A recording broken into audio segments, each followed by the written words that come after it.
nosotros no nos perdiéramos por causa de nuestro pecado. Y en la segunda parte dice, mas tenga vida eterna. Y solamente, más allá que Dios es eterno, Jesús es eterno, el Espíritu Santo es eterno, ¿sí? Solamente por medio de Jesús nosotros podíamos llegar a tener una eternidad, ¿sí? Estábamos destinados a una eternidad, usted sabe, hay dos puntos, hay dos lugares donde podíamos ir a parar, ¿sí? Uno es el infierno y el otro es el cielo, ¿sí? En la presencia del Señor, ¿sí? Pero solamente por medio de Jesús, por medio del sacrificio, por medio de la muerte de Jesús y por medio de su resurrección, ¿sí? Que tomó la victoria sobre la muerte, ¿sí? Hoy podemos tener vida eterna. No solamente que nos ha limpiado de nuestros pecados, dice que de tal manera el Señor nos amó, y yo me imagino qué gran amor, ¿no? Porque no nos cataloga, no nos ve como nos ven los hombres. Si nos llegara a ver como los hombres, todavía estaríamos mal, ¿no? Ya se hubiera extinguido la humanidad. Pero sin embargo el Señor nos mira con ojos de misericordia al punto de dar la vida de su único hijo. Y yo le preguntaría a los que tienen un solo hijo, ¿estarían dispuestos a darlo por la gente? Usted ve todo lo que está a su alrededor y estaría dispuesto a dar su único hijo, ¿sí? Por la gente que realmente no lo valora, no digo a valorar. Sí, es el día de hoy que hay muchas personas que se levantan, se burlan y se levantan en contra de la presencia del Señor, pero sin embargo dice que el Señor dio su vida por aquellas personas que se levantaban en contra de Él. Cuanto más, ¿sí? Cuando lo conocemos y cuando nos pudimos acercar a Él, el Señor va a hacer cosas tremendas por su vida. Pero el precio, lo más maravilloso de todo esto, que si Jesús no hubiera resucitado, hubiera sido otro loco más. Y hubiera sido otro personaje fantástico, un personaje que hacía milagros, un alquimista, no sé, alguna cosa por ahí. ¿Sabe que muchos pretendieron ser llamados Jesús, muchos pretendieron ser Dios? En una época estaba Saibaba, no sé si se habrán escuchado, ¿se acuerdan? Ese hombre con una peluca frondosa y que decía que hacía milagros. Era toda clase de magia y cosas.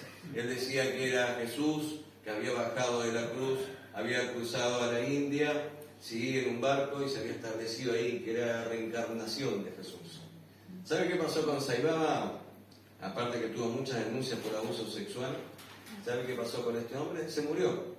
¿Y sabe dónde está el cuerpo de Saibaba? En su tumba. ¿Sí? ¿Se acuerda de Confucio? El famoso Confucio.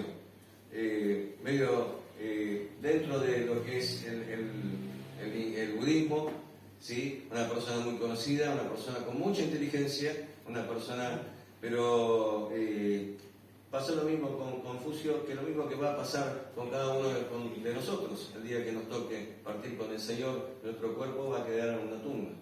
La diferencia que nuestra alma, nuestro espíritu va a estar en la presencia del Señor, y Confucio va a seguir adentro de la tumba. ¿Sí? No hay ningún personaje, no hay ninguna persona que haya resucitado, o por lo menos que tengamos conocimiento que haya resucitado, y nosotros no sabemos. Pero el único que tiene la capacidad y el poder para hacerlo fue Jesús, el Hijo de Dios. Estuvo dispuesto, el otro día cuando veíamos la película, ¿se acuerdan el domingo pasado? Cuando se mostró una pequeña parte de la resurrección de Cristo. Yo decía, qué tremendo, ¿no? El amor, ¿hasta qué punto llega el amor por cada uno de nosotros, que tuvo que padecer todo ese flagelo, todo ese odio, esa gente que odiaba, porque los que lo estaban castigando estaban descargando toda la furia de Satanás sobre el cuerpo de Jesucristo. Qué tremendo, ¿no? Padecer todo eso para que usted y yo podamos ser salvos. Ahora, qué tremendo y más grande y más poderoso que al tercer día Jesús se haya levantado y haya sido con su cuerpo glorificado, ¿sí? Haya aparecido a sus discípulos, haya aparecido a los más cercanos, haya aparecido a María, haya aparecido a más de 500 personas, sin un rasguño, sin una lastimadura encima. El cuerpo del Señor ya no estaba más en la tumba. Gloria a Dios, que a ese Dios que servimos, a ese Dios el cual predicamos, está vivo. ¿Sí? Jesús está vivo. Jesús en Juan 11, 23 al 26 dice, Jesús hablando con Marta, ¿sí? Cuando había muerto Lázaro, le dice, tu hermano resucitará. Y Marta le dijo, yo sé que resucitará en la resurrección en el día postrero. Le dijo Jesús, yo soy la resurrección y la vida. el que cree en mí, aunque esté muerto, vivirá. Y todo aquel que vive y cree en mí, no morirá eternamente. Y le preguntó, ¿crees esto? Ahora yo te pregunto, como le preguntó Jesús, ¿crees eso? Lo que Jesús le estaba diciendo a Marta. Esperen, vamos a leerlo de vuelta, porque le dijo, yo soy la resurrección y la vida. No hay límite para Dios. No hay límite para Dios. Yo escuché muchas veces decir, ay, todo tiene solución menos la muerte. ¿No? ¿Me has escuchado? Muchas personas dicen, ay, todo tiene solución menos la muerte. Yo te digo algo, la solución a la muerte la tiene el Señor Jesucristo. ¿Sí? Todo tiene solución en la mano de Jesús, hasta la muerte tiene solución en la mano de Jesús. Y ahí le dijo a Marta, el que cree en mí, aunque esté muerto, vivirá. Y todo aquel que vive y cree en mí, no morirá eternamente. Ya estaba anunciando, ¿sí?, que cuando Él resucitara, ¿sí?, todos los que creemos en Él tendremos una vida eterna. Qué maravilloso, ¿no? Hoy hablamos con una niña, no sé cuántos años tiene, muy cercana, familiar cercana de Sally, y hablábamos de la eternidad, ¿sí? Y hablábamos que cuando nosotros nos tocara partir íbamos a dejar este envase que está viejito, ¿sí?, que está con muchas cosas, ya estamos medio cruecos, ¿sí?, y que es un envase que el Señor nos ha prestado, que nuestro destino final es otro, es una eternidad con Cristo, donde no hay más llanto, donde no hay más dolor, donde todo es gozo y paz, donde la misma presencia del Señor nos va a alumbrar, va a estar por toda la eternidad con nosotros, y nosotros vamos a estar en la eternidad adorando al Señor. Y su cara cambió, ¿sí? Su cara cambió, porque entendió que estamos de paso. Miren, a ver, ¿cómo podemos decir? Nosotros cuando nos vamos de vacaciones estamos de paso por un hotel, pasamos, nos hospedamos ahí, pasamos lindo, bárbaro, pero en algún momento tenemos que volver a nuestra casa. Hemos sido creados con el propósito de adorar al Señor, ¿sí? El Señor nos formó con el propósito de adorarle, de buscarlo, de contarlo, de llegar a personas, de contarle de nuestro Dios amado, ¿sí? Pero en un momento tenemos que volver a nuestro destino, ¿sí? Ahí en ese lugar donde el Señor nos crió y pensó en nosotros en un momento vamos a tener que dejar este envase aquí en la tierra y vamos a volver con el Señor. Solo gracias al sacrificio de Jesús, solo gracias a la resurrección de Jesús, ¿sí? Si no hubiera sido por Él, y si Él hubiera resucitado, qué tremendo hubiera sido para nosotros, ¿no? Cuántas cosas hubiéramos perdido, cuántas cosas, qué hubiera pasado con nuestras fe. Decía, ¿por qué Jesús tuvo que resucitar? Ahí en Juan 2, 18 a 23 dice, y los judíos le respondieron y le dijeron, ¿qué señal nos muestras ya que haces esto? Y le respondió Jesús y le dijo, destruyan este templo y en 3 días lo levantaré. Dijeron los judíos, en 46 años fue edificado el templo y tú en 3 días lo vas a levantar. Mas él le hablaba del templo de su cuerpo. Por lo tanto, cuando resucitó entre los muertos, sus discípulos se acordaron que había dicho esto y creyeron la Escritura y la palabra de Jesús había dicho. Y estando en Jerusalén, en la fiesta de la Pascua, dice, muchos creyeron en su nombre viendo las señales que hacía. Qué tremendo, ¿no? Para cumplirse lo que el Señor estaba diciendo, dice, y los judíos no entendían. Destruyan este templo, dice, voy a destruir el templo y en 3 días lo voy a levantar. ¿Sí? Y los judíos decían, 46 años estuvimos construyendo el templo y ahora tú dices que lo vas a destruir y lo vas a levantar en 3 días. Pero se estaba refiriendo a su propia vida. ¿Sí? El templo del Espíritu Santo. ¿Sí? Que luego lo iba a levantar. Luego iba a estar muerto y al 3er día iba a resucitar. Dice, en el tiempo de la Pascua, muchos que estaban ahí en Jerusalén vieron que esto que había dicho Jesús se cumplió y muchos creyeron. El Señor estaba hablando sobre su propia vida, sobre su resurrección. ¿Sí? Dice, ¿y cuál es la voluntad de Dios? ¿No se preguntó alguna vez cuál era la voluntad de Dios en frente a esa resurrección? Yo me imagino, Dios no es un Dios tirano, ¿sí? Y no es un padre que no debe haber estado dolido, ¿sí?, cuando vio a su hijo morir en una cruz, ¿sí? El mismo Jesús tuvo que ir a Getsemaní y ahí dice que transpiró, dice, gotas de sangre, porque estaba sufriendo sabiendo lo que iba a padecer, sabiendo que todo lo que tenía que pasar. Y yo me imagino cómo sería del lado del Padre, viendo a su Hijo en cuerpo humano, y sabiendo todo lo que venía, todo lo que iba a padecer, ¿sí? Pero sin embargo, él estaba dispuesto, él estaba dispuesto a dar a su único hijo, y Jesús estaba dispuesto a someterse a la voluntad de su Padre para que nosotros pudiéramos tener libertad, para que nosotros pudiéramos tener el perdón de nuestros pecados y para que tuviéramos sobre todas las cosas. Yo me imagino tantos golpes, tanta violencia y el Señor pasando por todas esas cosas por cada uno de nosotros.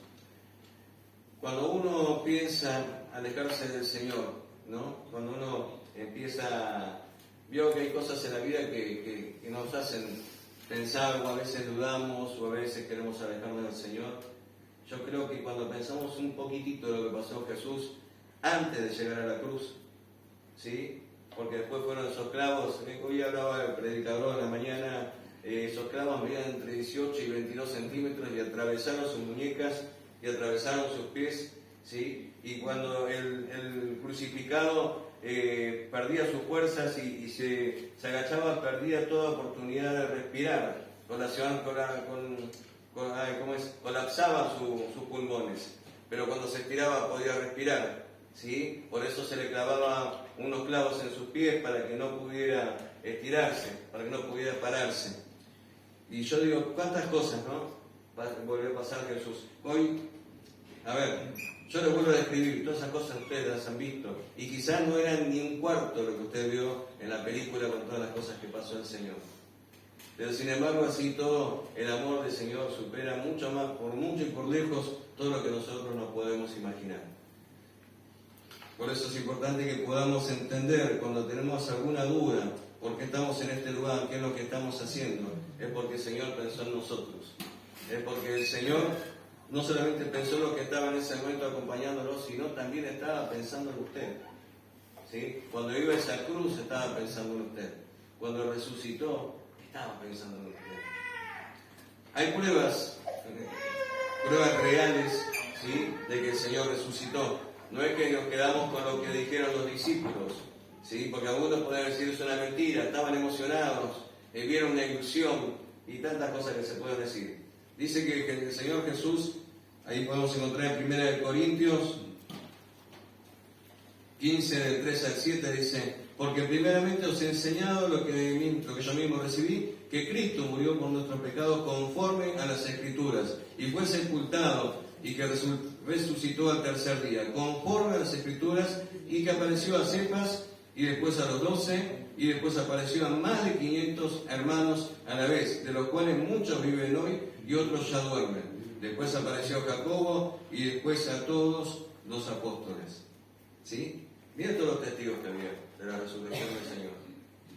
Hay un escritor, un historiador llamado Flavio Josefo, ¿sí? Que empezó escribiendo porque vio los milagros de Jesús, vio como que las cosas tremendas que hacía el Señor, pero al principio no era cristiano, era un seguidor por curiosidad, sería como un periodista, ¿sí? Un historiador. Y el hombre detalla, ¿no?, la resurrección del Señor. Y él pasa de ser los cristianos a poner somos seguidores de Cristo, ¿sí? Esa muerte y esa resurrección transformó la vida de ese hombre. Ese hombre que no era cristiano vio a un líder judío poderoso que hacía milagros, que oraba por los enfermos y eran sanados, que resucitaba por los muertos, ¿sí? Que resucitaba a los muertos, que hacía tremendos milagros. Pero imagínense escribiendo esa historia hasta que lo condenaron y lo llevaron a la cruz. Y ahora, ¿cómo cierra ese final? ¿Cómo cierra esa historia?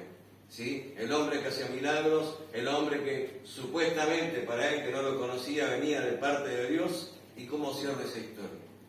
Y cuando imagino la cara de ese hombre, imagino a ese historiador cuando el tercer día, ¿sí?, le dijeron que la tumba estaba vacía. El Señor había vencido la muerte. Y este hombre cuenta, ¿sí? Flavio Josefo, búsquelo después si quiere. Hay muchas cosas muy lindas escritas del Señor, porque después se escribe apasionadamente del Señor. Ama al Señor con todo su corazón. No fue un discípulo, pero fue una persona que estaba muy cerquita, ¿sí? Y que puede escribir y dar detalles de la resurrección de nuestro Señor Jesucristo. Dele gracias al Señor. Hermano, mire, si está dudando en algún momento ¿sí? En su fe, está dudando en el momento del Señor, si en algún momento está dudando, sigo al Señor, no lo sigo, ay, las cosas se me hicieron difíciles, no sé, busca al Señor con todo el corazón. Él está dispuesto, ¿sí? A que siempre se va a dejar encontrar. Dice, el Señor es galardonador, el Señor premia a aquellos que lo buscan. Él resucitó porque te ama, Él resucitó porque pensó en ti, ¿sí? No solamente pensó en hacer la voluntad del Padre, Él resucitó para darte la vida eterna. Esa vida que solamente la podíamos conseguir a través de nuestro Señor Jesucristo. Este domingo estamos gozosos, no solamente por todo lo que hemos recibido, no solamente porque el Espíritu Santo se ha movido con poder en ese campamento, estamos gozosos porque sabemos que Jesús resucitó y está con nosotros, en nuestro corazón y a través del Espíritu Santo. Y yo te quiero invitar a que puedas celebrar esto en tu corazón. Miren, no solamente los domingos, no solamente los domingos de Pascua, todos los días, ¿sí? Cuando te levantes, dale gracias al Señor, dale toda tu alabanza, dale toda tu adoración a aquel que resucitó y pagó el precio por tu vida, ¿sí? Tengamos un corazón siempre agradecido, hermano. Disfrute esta bendición que Dios le da, porque dentro de poquito tiempo va a venir el Señor y nos vamos a ir con Él y vamos a estar una eternidad enfrente, ahí adorándolo, ¿sí? Estando ahí disfrutando de su presencia. Pero mientras estemos aquí en la tierra, adore a Dios, dele gracias al Señor, sea una persona agradecida, que de su interior pueda fluir, por donde vaya fluya el Espíritu Santo, un espíritu agradecido, de una persona que realmente ha sido salvada, de una persona que ha sido perdonada, de una persona que ha sido rescatada, ¿sí? Y sobre todas las cosas que está agradecida porque tiene, no solamente ha recibido el perdón, sino también la vida eterna. Que podamos ser siempre agradecidos. Yo te quiero invitar, hoy fue una prédica media cortita, pero te quiero invitar a que te pongas de pie y vamos a adorar a Dios. Antes que vengan los músicos, yo te invito a que ahí donde estás, ¿sí? Puedas adorar al Señor. Cerrar tus ojos. Adorar al Señor es decirle cosas lindas, ¿sí? Una vez nos enseñaron en una escuela de oración que había una niña, ¿sí? Que tenía 2 hermanos más grandes. Yo se lo conté, pero se lo quiero refrescar. Había una niña que tenía 2 hermanos más grandes. Y los hermanos le pedían cosas a su papá, y su papá le decía después, en algún momento, cuando pueda. Pero todas las cosas que pedía la niña, el papá se las daba. Entonces los hermanos se escondieron atrás de la cortina de la oficina donde estaba el papá, y dijeron, a ver, ¿qué hace esta para conseguir todas las cosas que le dan? ¿Y qué hacía? Llegaba y le decía, papito, papi, yo te amo. ¿Sabes que te amo? Está bien, yo también te amo. Pero no sabes cómo te quiero. Es impresionante cómo te quiero. Yo también te amo. Pa, vos sabés que tengo una fiesta en el colegio, ¿no? Bueno, sí, mi amor, sí, pero vos sabés que no tengo un vestido lindo para ir. Bueno, mi amor, cuando termine mi trabajo acá vamos a ir a comprar un vestido. ¿Sí? ¿Cuál era la diferencia con los hermanos? ¿Sí? Dame, necesito. Y en cambio, el adorar a Dios, ¿sí? El adorar a Dios no es necesito, dame, no. Necesito, Dios te amo, Señor te amo. Mire, es su papá que no falla, ¿sí? Es un papá que nunca lo va a dejar solo, es un papá que nunca lo va a dejar tirado, diría un porteño. Jamás nos va a dejar solo. Y Él siempre está con sus oídos atentos a su necesidad. Adore a Dios, dele gracias por la fidelidad, dele gracias por haber pensado en usted cuando nadie daba 2 pesos, ¿sí? Pero el Señor nos dio a precio de sangre, ¿sí? Pagó su vida y Dios nos dio la resurrección, a través de su resurrección nos dio vida eterna. Adórelo. Como esa niña, me imagino ahí al lado de su padre diciendo, qué lindo que sos, qué maravilloso papá, sos el mejor papá del mundo. No hay nadie en mi casa. ¿Sí? Adórelo por su Espíritu Santo. ¿Sí? Hoy decíamos, el Paracleto, en que se te pone a tu lado, ¿sí? Y hace tus causas, tus problemas, los hace de Él, se los apropia. ¿Sí? Cuando vos tenés un dolor, el Espíritu Santo está ahí. ¿Sí? Cuando tenés problemas, ¿quién está al lado tuyo? ¿Sí? El Espíritu Santo. Pero solamente por lo que Jesús hizo en la cruz. Solamente Porque si Jesús no hubiera muerto y hubiera resucitado, hoy no tendríamos al Espíritu Santo. Adora al Señor. Denle la gloria a Dios. Bendito sea tu nombre, Jesús. Gracias, Señor, por haber resucitado. Gracias por haber pensado en nosotros. Gracias, Señor, porque tomaste la victoria, no solamente, Señor, cuando morías en esa cruz, tomaste la victoria sobre el pecado, Señor, sino que también cuando venciste, Señor, a la muerte, nos diste, Señor, una vida eterna para disfrutar, Señor, delante de tu presencia. Gracias, Señor, te adoramos, te amamos. Hoy nos rendimos delante de tu presencia, reconocemos tu belleza, reconocemos, Señor, que no podríamos hacer nada sin ti, pero no podemos a veces entender el amor que tenés para cada uno de nosotros. Ayúdanos a entender tu amor, amarte, Señor, cada día más. Amarte como hacía esa niña, Señor, que adoraba a su padre, que podamos adorarte, Señor, a ti. Desparramar nuestro corazón delante de tu presencia, Señor, porque ¿quién mejor que tú nos conoces, Señor? ¿Quién mejor que tú estuvo dispuesto a pagar ese precio, entregar a su único Hijo? Te adoramos, Jesús, te adoramos, Señor. Bendito